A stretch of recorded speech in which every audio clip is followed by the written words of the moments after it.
What's going on, guys? I go by the name of Cleo Thomas, aka Mr. Slick Living. I'm Patrick Cloud. And I am the anomaly Will Ferrell. We are the Arcade Tokens, and this is Coin Toss. This podcast is brought to you by Gridiron Gaming, powered by the PFRPA, and produced by Thunder Studios. Ooh, here we go. Guys, incredible week in Smash Bowl once again. It just doesn't stop. The competitiveness between these guys who are involved, it just steps up every single week. Smash Bowl week 4. The format was random, same as last week. Character plus stage picks were randomized, all right? Similar to last week, third seed of Group 8-5 moved on from winners, and the first seed moved on from the losers bracket. Yep, and actually Ned won 3-1 over Mars in the winners finals with Dark Pit. Dark Pit is pretty much the black version of Pit in my mind, but yeah, there it is. Yep. Mars also won 3-2 over Pelka in the losers finals with Pokemon Trainer over Pelka's K Rool. I hate everybody who plays with K Rool, so I'm happy about that. There was also he also had 3 mirror matches this week, which is statistically super rare when you're choosing random.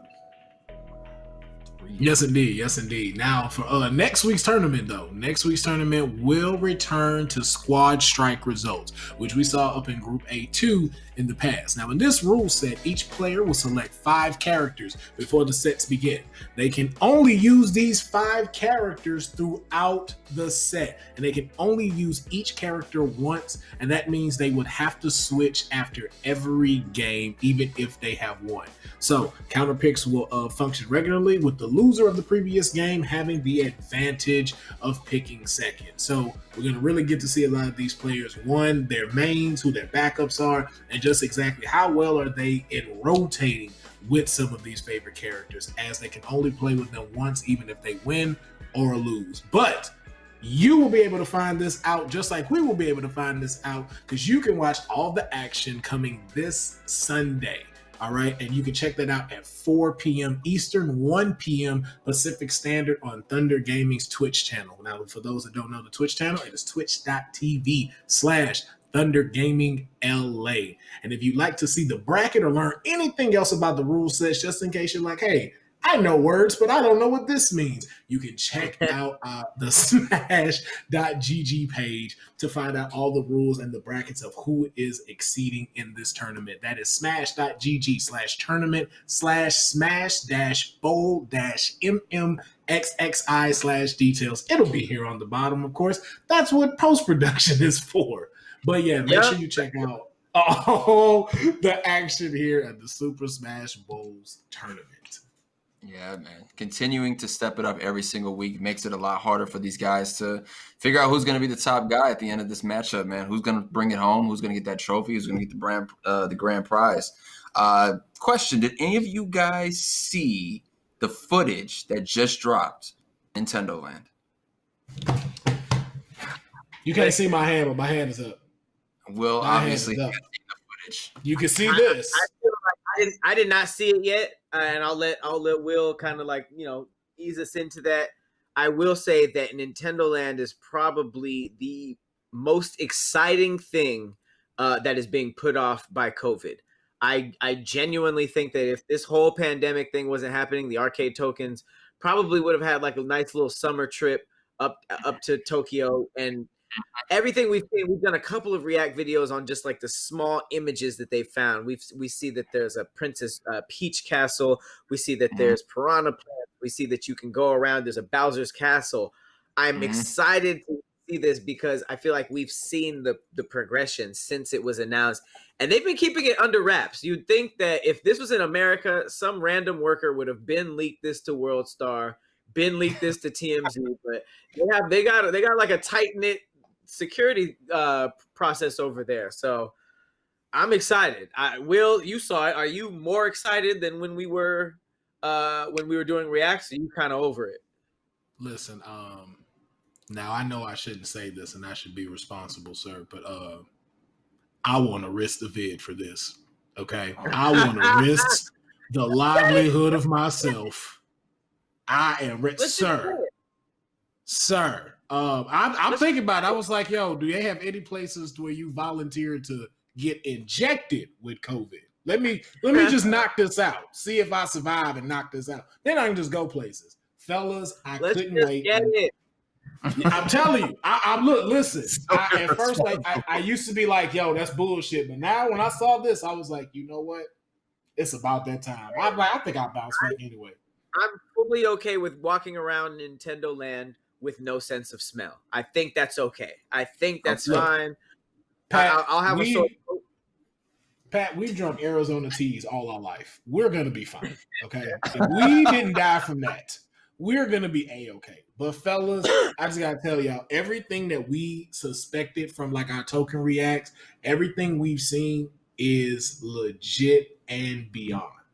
Like everything that we thought about, like, yo, what you could do, will there be rides? Like, how is this going to be interactive? When I tell y'all, just from the little bit that they've shown us, just some of the things that we've thought about and what we thought was going to happen is actually happening here. And it's like, yo, this is mind blowing. Like, as a gamer, as somebody like low key, seeing this stuff make you almost not want to go because you fear running into a kid or like an adult that don't know what this is. It's like, oh, this is cute, and then you want to pop the crap out of them in the back of their head because it's like you don't even know how long we've waited for this. Yeah, I feel like it's scary. I feel you on that. In my mind, it's scary to go because they released that it exists. They released the possibilities, but now the rest is in our brain. So I can only imagine that flight over to Japan. You're thinking all of this stuff.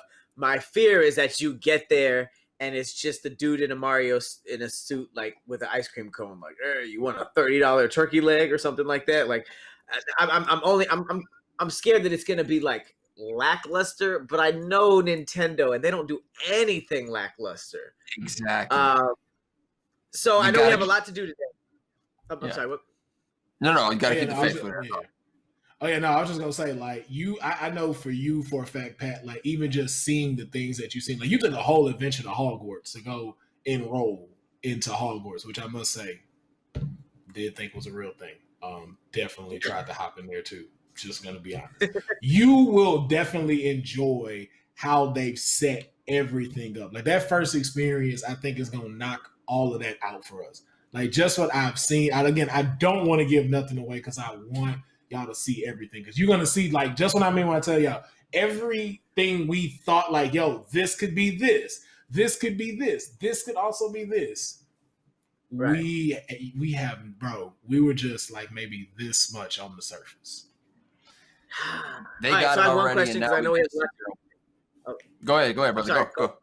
No, I was gonna say they have it over there, and we can't wait to finally get it over here. But I agree with Pat. If we weren't dealing with what we're dealing with, we would have taken that flight. We're there opening day, grand opening, dressed up as Mario, Luigi, and Wario. We're in there. It doesn't matter. I'll probably go. It's funny. As soon as you said go over there, it's like we had the same thought at this. I was like, I want to buy some overalls for this. Like, I wouldn't care if the undershirt was red, green, yellow, purple.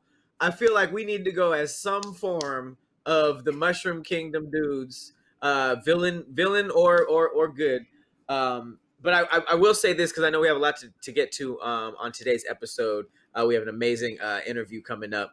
I do want to ask Will one thing, because the only glimpse that I saw, I scrolled past it really quickly so I wouldn't see.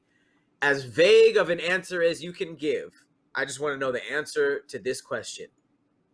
Will there be some form of Mario Kart? So how we thought it was going to be is not what it's going to be, but it's going to be like that. So it was something that we saw and we were like, yo, could this be what they're building for it? And it had to do with that. So when we do the token react, we're going to have to pull up the video and the first two images we saw. So we can really point out like, yo, where we thought this was, that's what this actually is. But I tell you, you're together the blueprints. Yeah. And you're going to guess where this video takes place in their list. Well, we know one. We know one big one. I just don't want to give it away. But we saw one and we're like, oh, that's what they're doing with this. And I can't wait, because if it's what I think it is, yo, because I don't want to say if it's what I think it is, Prime with Mario Kart, yo, they are crazy for that. They are gonna be crazy for that. I'm in. That's I'm in. That's insane. So Right. yes. Oh, I can't wait. All right. So what else we got in store for today? Well, of course, so we've got through all the Smash Bowl stuff and everything like that, and so we've also talked about this Nintendo thing. So I think it's definitely important for us to go ahead and move it on to this interview that we are about to have. So, if we can, like we normally do, let's go ahead and move it to the other side of this coin.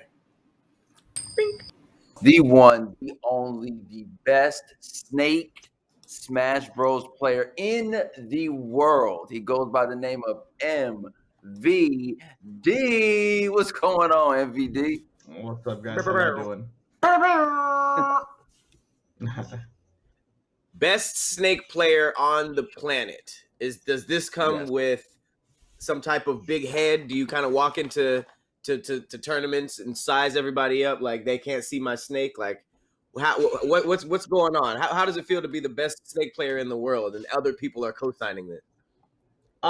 It's a thing that I'm usually humble and down to earth on the outside. On the inside, I'm feeling myself. I don't like to let that come out too often.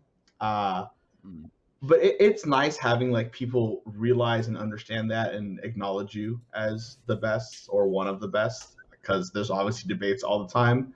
But I definitely walk around with a little chip on my shoulder, like, yeah, I got it like that. Like, I feel it. I understand it, I feel like it's easy to knock somebody off the top. Like everybody's gunning for the top player. Does this come with like a crazy training regimen? I do practice a lot and try to like stay on top of my game and study a lot of other Snake players, but just like players in general in competition, just to make sure that I'm keeping up with everybody, because target's always on your back, front, side, everywhere. Like everyone's always trying to get you down and knock you down, take a stock off of you and throw a party. Like everyone is gunning for that little taste of glory. So, MVD, we were asking about, your regimen, how you get ready, how you get prepared, and just kind of like where your humility level is at. But what I wanted to know was, I know one thing that makes you stronger in your game is rivals, whether it be someone you don't like or someone you respect, that just makes you a little bit sharper. So I want to know, out of anybody in the Super Smash tournament world, who would you consider your rival? For me, it would have to be Esam, who's also my training partner. So training partner, best friend, team partner, all the shebang. It's a lot like a Goku Vegeta relationship, but the Vegeta in this case doesn't hate Goku. He was a big reason why I started getting good in the competitive scene back in 2009, 2010, and we've kind of just like stuck together since then. We always want to one up each other, want to perform better, want to make each other better. If we're at a tournament like solo and the other one's not there, the other one's always watching, and messaging and coaching and helping. Just a big support system. So we definitely always want to beat each other, but we also want to see each other grow. So it's a really good rivalry, love relationship of like just a lot of like pushing each other and making each other better, basically. Who's winning when it comes to the hand, though? I like all the modesty and all that, but who's beating who up? All right, so all time, I would say he's beat me more, obviously, because he was always more skilled than me in the beginning and like in the middle area. But for Ultimate, the latest one that we've been playing, we've played each other, I think, 6 or 7 times at major events, and he's only beaten me once. So in this game, it seems like I have his number a little bit. But he still got like, so you can't fight it. I love it. When the pressure's on, you gotta go ahead and dominate, huh? I love it, MVD. As you being the number one Snake player in the world, I gotta ask you, what's your favorite Metal Gear Solid game leading up to picking Snake as your main? So that's crazy. So funny story about that. So Snake came out in Brawl on the Wii, and before that, I had never played a Metal Gear Solid game. In fact, I was kind of upset when Snake got announced for Smash, because I thought in my mind, my little 2008. So he got announced in like 2007. I was like 14 or 15. In my little young brain, I was like, this is a waste of a character. Like, why would they put this guy in as opposed to someone else? I was definitely sipping on the haterade hard back then. I did not like that he was in the game at all. If you didn't, but then if you weren't alive when Metal Gear Solid 1 dropped, I don't see a reason. I don't see how you would fall into that. It's kind of a unique. I just never did. Like Pat, my cousin you may have played a point. it. Yeah, My cousin Pat may played have a it, point. and I lived with my cousin growing up, and he played it, and he said that they were good. I just never did it myself. So I have to say that my favorite Metal Gear Solid game, when I played him, was Brawl. Like, if we're really being honest, like that was my MGS, Cleo, don't do that. Cleo, don't do that. Well, have you been playing Breath of the Wild? Have you been playing much Breath of the Wild, Cleo? Link main? He mains Link. No, he I don't don't play play much Breath. Come on. Dark Link at that. Listen to Right. Age of Calamity just came out. You played Dark Link? Have you played Ocarina of Time? A little bit. Of course. It wasn't even that long. Once you finished the game. I finished it. It took me forever to beat the Water Temple, but I finally got up out of that one, man. But okay, MVD, don't worry about it, because you had to wait till now in order to play them in order so you can get the story. So you had to wait till Metal Gear Solid 13 dropped so so this is the second one in the franchise. Now I understand the story. So it's a good thing you didn't start off. So technically, I have redeemed myself very slightly. I have started playing the series, and I played 5 first, and then I played 1. I'm starting 2 soon, and then 3 and 4 to follow, obviously. There was no real logic behind me starting with 5. It was coming out. I played Snake for 5 years in Brawl. I was like, you know what? I'll give it a chance. I'll buy it. And it was fun. So I'm going to continue with the rest, 1 was very good. I enjoyed it. So a little redemption arc for me coming up. Quick question, Cleo. Which one do he gotta have a CD to read the back in order to finish the damn game? Otherwise, you ain't gonna complete it because the owner thought that was cool. That's Metal Gear Solid 1, and don't Phantom Menace. Okay, all right. I have nothing for you. It's right here. It tells you on the back. It tells you one of the codes. It's somewhere back here. I know that. Beautiful. I learned that. Beautiful thing to do. I thought that was an amazing thing. He took us out of the video game into the physical world. That was a beautiful move by Hideo Kojima. I just want to say that's a disrespect. It's a disrespect to pawn shops. Can't read? Or what you mean? Nah, to pawn shops. You know they didn't have cases when we went and bought those. It was just the CD with the sticker on them in a sleeve. Like, how was I supposed to know I need the CD cover to beat this game? You should have bought the game and not a pawn shop. I don't know what to tell you, man. Well, listen, I'm from a small town where GameStops didn't exist until like 2006. That's not my fault, though. That's just the city itself. You should have built one. That's what I'm hearing. I'm gonna build a GameStop. Where we get the game? If you can dream it, you can. If you can dream it, you can do it. I don't know, man. You got Solid Snake would have done it. Solid Snake would have done it. Snake would have done it. But I just gotta know though. Oh, go ahead, Pat. So you've been maining Snake. Has this always been your main? Has it been since Brawl? Nobody else? Who were you fighting with before you met Snake in the original, or did you even play the originals? Yeah, I grew up on Smash. Smash has been a thing that I've always played with like my cousins and neighborhood friends growing up for sure. So 64 came out and I was like 6 years old. I played Luigi because my cousin was always player 1 because he's older than me, and I was player 2. But he didn't play Mario, so I could have played Mario. I don't know why I played Luigi, but I did. And then in Melee, so for the GameCube one, I played a Young Link and Samus because I just enjoyed those characters. They were fun. And then I eventually moved on to like Marth and Falco. And then in Brawl, I originally started playing Diddy Kong. That's where my name MVD comes from. Most Valuable Diddy. Kind of lame, but I was like 16 at the time, so don't sleep. That is not lame at all. That's not lame at all. Most Valuable Diddy. I mean, I've heard worse, so I'm happy I'm not over not like a 4chan user with some weird ass nicknames, but So I played Diddy Kong. I didn't like him all that much in Brawl, which was sad to me because Diddy's like my number one like favorite Nintendo character ever. So I was very excited when he got announced. And then I tried Snake out one day because my friend, who I also played Smash with a lot, was like, "Dude, you should try him out. You might like him." And I just fell in love with the concept of his explosions and traps that he could set up, and you could just like really think and outsmart your opponent and like put him in situations where they have to guess like 4 times in a row. And if you were right, because you're just outsmarting them, you would win. So that was just it. Really, I enjoyed the mental aspect of playing Snake. So I stuck with him since then. And then in Smash 4 for the Wii U, Snake wasn't in there. I was very sad. So then I played Diddy Kong because he was very good and I liked him in that game. And then Snake came back in Ultimate. Finally came back from the gas station, got the guy on milk and everything. He came through. I genuinely cried when he was announced because I was at that E3 and I cried. I actually cried about it. It was a touching moment. Your dad came back. Snake was like, MVD, I'm back. And you were just like, yes. I was so happy. It was crazy. It was actually crazy. Yeah. So you've been maining Snake and you're still good with Diddy? I don't like him in this game that much, which really makes me sad because I would love to play the both of them. I just don't like how he feels in this game. Maybe one day I will, but as of now, it's just really Snake for me, like as a main character.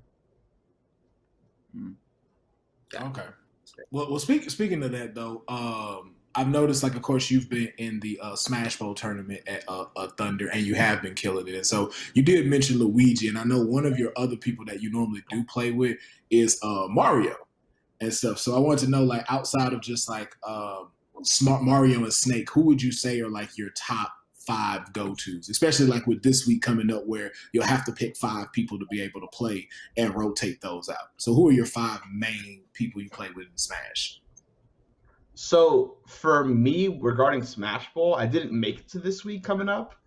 But if I did, my 5 would have been Snake, Mario, Min Min, who's one of the latest DLC characters. She came out in like June or something. Probably Lucina, just because she's a very good character and has a relatively easy style to play because she's just a solid overall sword character. And then probably Duck Hunt, because I also love Duck Hunt Dog, and he was one of the characters I played in Smash 4 a lot, and I had a lot of success with him. Yeah, I never would have thought Duck Hunt. Never. That character is so much fun. I think he's really good in this game. So yeah, I would have him in my top 5 for sure. Duck Hunt. I got to see this. Duck Hunt, right? I don't think I've ever seen him be played with before. The fact that you've been playing Smash Bros. Through the years, we've had so many different remote controllers. Please tell me what remote controller you are using when competing. Oh, I mean, I got the bad boy right here. I got the GameCube controller. This is my pride and joy. Okay. Is it glowing? Oh, yeah. The B button lights up and glows different colors, changes colors. All day? I got my logo on the A button, got that fresh logo. What? Got the grips, got the color scheme going on, the custom wire. It's my baby. It's my baby. Like, you carry that in a briefcase, huh? I feel like you open. I actually do have a little like Seto Kaiba looking briefcase. Actually, like I'm not gonna lie, it's Seto Kaiba. Is it a little case? It has my logo on it and everything. It's made by Battle League Customs. I love them. I can grab it. Give me a second. Yeah. Let me see this. I'm sorry, y'all. He said Seto Kaiba, and you know Yu-Gi-Oh's my stuff, man. Yeah, pro gamers keep their controller like a pistol or like a rifle. Like they assemble it right then and there. It's all custom. They clean it. All right, this bad boy right here. Oh. He just sits I got a little lunch bag going on. Got my logo on it. The Battle League logo on it. I'm not fighting anybody with that. Opens up, got my mask in there. Wear your masks, be safe. But here we go. Nice. I'm not fighting anybody who pulls that out. It's not happening. No, sir. I definitely I'm take just good over care here. of the controller. But I do have to wonder because I missed out on the GameCube wave. So I remember Cleo and Mr. E talking about the difference between GameCube controllers and Pro controllers. And so I just want to know, what is it about the GameCube controller that for every person that takes Smash seriously, it's like, yo, that's the one to use. Like, what is it about it? Really, it's just comfort. Like, so growing up playing Smash ever since Melee, which was in 2002, I think it came out, or 2001, something like that. That's been the go-to controller since Melee. So think about it, I've been using this controller for 19, 20 years at this point, 18 to 20 years, it's just comfort at this point for me. Like, Pro controller is very good controller. I wouldn't deter anyone from using it. It's definitely really good for Ultimate. But for me and many other people, it's just like the nostalgia of the GameCube controller, just how it feels in your hand, the buttons, everything just feels right. So for me, it's about comfort.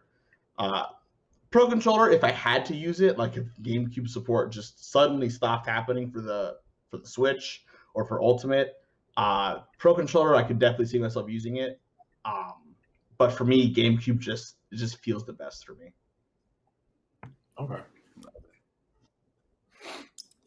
Plus, my controller's decked out. Like, I gotta rock it. Like, This is Hilarious. very true. Oh yeah, you can't switch now. You can't switch, even if Right. there was a better one. I can't do it. Impossible. Just a quick question, because I know that you are used to competing. You're used to sort of flying around the world and doing all these competitions. What is this pandemic like for you? Like, what is it like being a pro player in the middle of a pandemic, not being able to really do live events? Are you doing more online tournaments? Like, how's the pandemic been for you? Overall, it's been rough because like you said, I'm so used to flying to events. I normally go to like 2 to 3 events a month.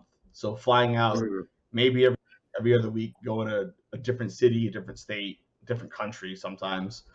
So that's been weird. I've been hardcore traveling for events for the past like 3 to 5 years now. So it's definitely a strange change of pace, but it's not a bad thing necessarily because I enjoy having like this time off and just like a lot of self-reflection and just working on my game and not having constant pressure with events all the time. But I definitely still miss events, and I, hope that we get back to that lifestyle sooner rather than later. Online events, I'm not a big fan of them. I don't like the delay that online has. Even with a perfect connection, it's just still not the same as offline. And for me, I play a very reactionary style of play, so I can't react to all these things that I'm trying to react to online that I normally can in offline setting. So my play just is not as sharp, and my style is very different online when you compare it to offline. So it's been a weird year, but I've just been on the stream grind and just been, just appreciating what I have and the opportunities that I still can work with, even during, the global crisis that we're in right now. I'm definitely not upset about not being able to travel as much because I still am able to work and provide for myself. And a lot of people aren't. So it's been a rough year, but I definitely still have plenty of positives coming from it, if that makes sense. Yeah. Nice. Oh yeah. So I guess just as this, I give you this final question as we kind of wrap up. Just like with everything you said that you're now like working on, especially with the pandemic, just ready to get back out there. When the world finally does open back up, and you're back to traveling, doing your tournaments and everything, just as being one of the best Smash players in the world, what is the biggest thing, big picture wise, that you want to see for Smash Bros community and the Smash Bros Ultimate? Honestly, we like the Smash scene as a whole has had a pretty rough year. Like, pandemic aside, like, we had a lot of dark stories come out in the scene over the summer. A lot of people getting exiled from the scene. A lot of a lot of bad stuff happened. I'm not gonna sugarcoat it, you know. But I think the scene is definitely strong enough and capable enough to rise up from that and become bigger and better than ever. Working on making it a safer place for everybody, maximizing the potential for fun for everybody, of course, competing as well. So I just think that once things are back to some, uh, semblance of normal, I, I think I think just getting our foot in the door again to be able to have those offline events and compete and have, the stream going and everyone in the crowds cheering and people being able to meet their favorite players and, maybe become fans of new people that they never considered before. Just the opportunity for growth from everyone's perspective. I want that to be at the top of the focus for everybody. To leave the past in the past, try not to dwell on it and think about it and talk about it too much, but build the future because Smash is like the biggest fighting game esports out there. Ultimate and Melee. Like individually, we're bigger than like any other fighting game. Together, nothing comes close. Uh so whether it is, separated or together, I prefer if they were united personally, but there's too much potential in what we have and what we've built over the past 20 years of competitive Smash that this year is not enough to hold everyone down. So I just want everyone to be open minded and positive about the future and not dwell on 2020, which has been a pretty crap year for most people, to be honest. I just want to see everyone getting back out there and doing the thing that we love, playing Smash, entertaining, hanging out with our friends from around the world. Just, doing it like we always did. Yeah. That's what it's all about, though. Would you ever have thought that video games would lead to world travel and making money with your friends? Absolutely no. Absolutely not. Bro, like, insane. I'll tell you, when I first started out, like, we would have house tournaments in my neighborhood, and eventually I had to convince my mom to drive me 4 hours to Orlando to go to a real tournament. And she did it. She stepped up. She frame one immediately was not opposed to the idea. She supported it. So she gonna listen to this. So shout outs to Mom BD. I love you. Hey, but shout out to Mom BD. Yes, shout out Mom. In this video game age, okay, we had the parents that were like, get off the video games, go outside and play. Parents, this could happen. You could be winning $3 million pots at Fortnite competitions and Smash Bros. I saw you with the stack. I remember that. So this is it's a whole new age. So make sure that the parentals are supporting this kind of stuff. Shout out to Mama B. Like I said, it's just been a dream. Like it was always a hobby. It was always like, oh, I get to play this video game. It's cool. I have friends, you know. The big thing was like, Mom, I'm staying indoors at a friend's house playing video games for 10 hours a day. I'm not getting into trouble. Like, I'm being safe, because that's always the worry with the world. But she was always supportive, as was my grandmother, my whole family, really. But it's definitely not the turn that I thought would happen in life. But I'm damn grateful to be here, and I can't thank everyone that supports me enough, whether it be followers on Twitter, Twitch subscribers, everyone who just plays a role in me being able to live the dream that I live, Thunder Gaming, Thunder Studios, all of them. Just really thank you, everybody. Like it could happen for me. If it could happen for me, it could happen for anybody. Like I'm just good at a video game. If I can do it, anyone can. So don't sleep on your dreams if anyone else is thinking about diving into esports at all. Nice. I'm also hella jealous that high school and college have like esports clubs and scholarships nowadays. I'm kind of mad about that, to be honest. Like, where was that for us? It's okay. For you guys. Yeah, college scholarships and stuff like that. Full ride scholarships to go play esports and do that kind of stuff. It's crazy. It's actually crazy. I've worked with some like high school students and like mentored them a little bit. So it's really strange to be on that side of things now, but I'm happy that growth has happened. And I can't wait to see what else happens in the future. Wait a minute. You mean to tell me there's an MVD dojo in which we're going to have to deal with the students of MVD for the next 5 years? You're just gonna set up this legacy. I mean, I do train people and help people with their game and with their growth as players and people. So maybe one day there'll be like an MV dojo out there. Everyone's gonna feel the wrath. I'm gonna let you know right now. Give all your students the headband, the Naruto headband with your symbol plate on it. You got to have them with the it's actually not MVD a bad idea. Actually, not a bad idea at all. Here you will. Will you muted? Shit, my fault. I was gonna say, speaking of that though, we have something that we are actually working on when it's talking about coming together to try to get stronger at these things. Since you mentioned dojo, Pat, will you let him know about what we got that we would like to challenge him in?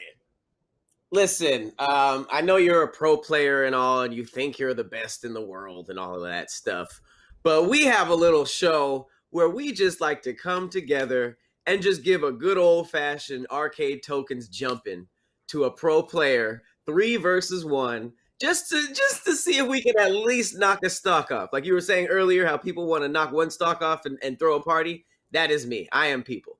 We are people. I just want to set up a nice dark lit stage, like maybe a back alley or something behind a Home Depot, and just have your snake there, and then just have the tokens attack you at once, and just to see what happens. I just want to see what happens. We don't play, by the way, but I don't know. Old fashioned arcade tokens jumping. What do you think? I mean, who do you guys play in Smash? I play Solid Snake. Link. I play Lucette. Who? Huh? One of the girls. Oh no, you gotta get the name right if you're gonna. Yeah. What, yeah, I think you tried to say Lucina.